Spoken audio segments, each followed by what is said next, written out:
In 2007, Nokia was the most powerful phone company in the world. They controlled more than 40% of the global market. Their phones were everywhere, in every country, in every pocket. When Apple released the iPhone, Nokia wasn't afraid. Inside the company, one decision was made, quietly, logically, and with complete confidence. 5 years later, Nokia was finished. To understand why Nokia collapsed, you have to understand how dominant it once was.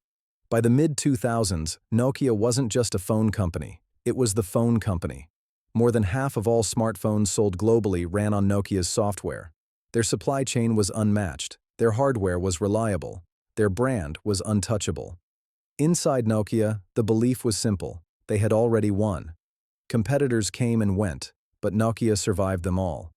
And that success shaped how the company thought about the future. In January 2007, Apple introduced the iPhone. To most of the industry, it looked interesting, but risky. No physical keyboard, limited battery life, expensive. Inside Nokia, the iPhone wasn't seen as a threat. It was seen as a niche product. Executives believed consumers wanted durability, battery life, and familiarity. Touchscreens were considered fragile, software ecosystems were underestimated, and that led to a crucial conclusion. Nokia made a clear strategic choice. They decided not to rebuild their platform from scratch. Instead, they would evolve Symbian, their existing operating system. Symbian had powered millions of phones. It was proven, it was stable, and most importantly, it already existed. Rebuilding everything would be slow, expensive, and risky. So Nokia chose the safer path. They believed incremental improvement would beat radical change. This was the decision. Here's the important part.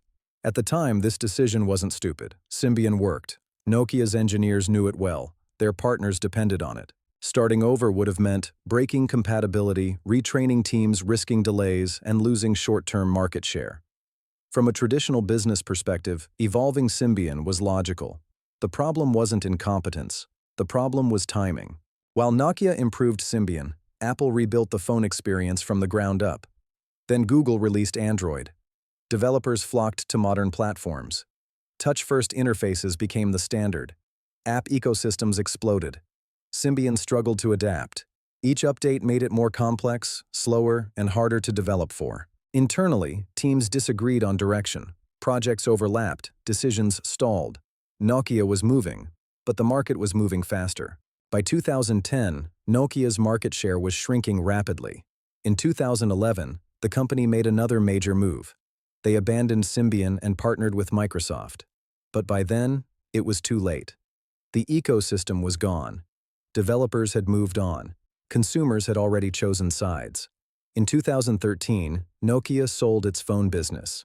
A company that once defined mobile phones was out of the market it created. Nokia didn't fail because they were lazy or because they lacked talent. They failed because they chose safety in a moment that demanded reinvention. In fast-moving markets, the most dangerous decision is choosing what feels reasonable, because by the time the risk is obvious, the opportunity is already gone. Nokia's story isn't about technology, it's about decision-making, and how one choice, made behind closed doors, can change everything. This is the Decision Room Media.